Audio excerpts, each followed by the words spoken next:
की जो तस्वीर नजर आ रही है आंकड़ों की, इसके पीछे का आखिर कारण क्या है? इस पर चलिए वो सब चर्चा होगी। अभी रुझान में कृतिका के पास चलते हैं सीधा। पीछे की तस्वीर क्या है वो भी बताएंगे कृतिका।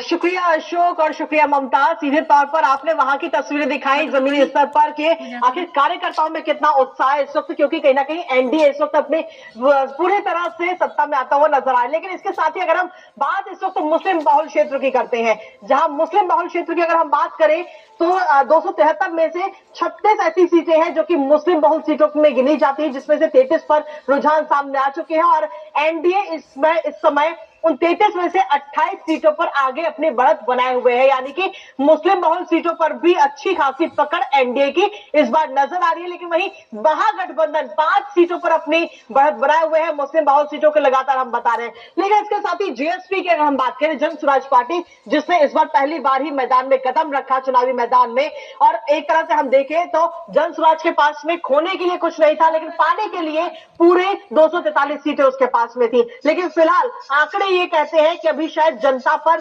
भरोसा जनता के बीच में बनाने के लिए थोड़ा और वक्त अभी चाहिए होगा। लेकिन इसके साथ ही अगर हम आरजेडी और जेडीयू की बात करें तो मुस्लिम क्षेत्र में मुस्लिम बहुल सीटों की अगर हम बात करें तो 36 सीटों में से 12 पर अगर हम देखें तो जेडीयू इस समय 8 सीटों पर अपनी बढ़त बनाए हुए हैं और आरजेडी इस समय 4 सीटों पर आगे चल रही है। तो मुस्लिम बहुल सीटों पर इस वक्त जेडीयू की अच्छी खासी पकड़ कहीं ना कहीं नजर आ रही है आरजेडी के मुकाबले में। लेकिन इसके साथ ही अगर हम देखें तो छोटी पार्टियों ने भी इस बार बेहतर प्रदर्शन करती हुई नजर आई है, क्योंकि छोटी पार्टियों की अगर हम बात करें तो इस समय सीधे तौर पर जो चिराग पासवान है, जिन पर इस बार एनडीए ने काफी अच्छा खासा भरोसा अपना जताया, वो इस बार अच्छे से सीधे तौर पर नजर आए। लेकिन इसके साथ ही जेएसपी की अगर बात करें, जन स्वराज पार्टी जिसने 238 सीटों पर इस बार चुनावी मैदान में वो चुनाव लड़ा, लेकिन एक भी सीट पर इस समय आगे नहीं चल रही है, क्योंकि जनता के बीच में जाकर के अपने ऊपर भरोसा जमाना बहुत मुश्किल होता है।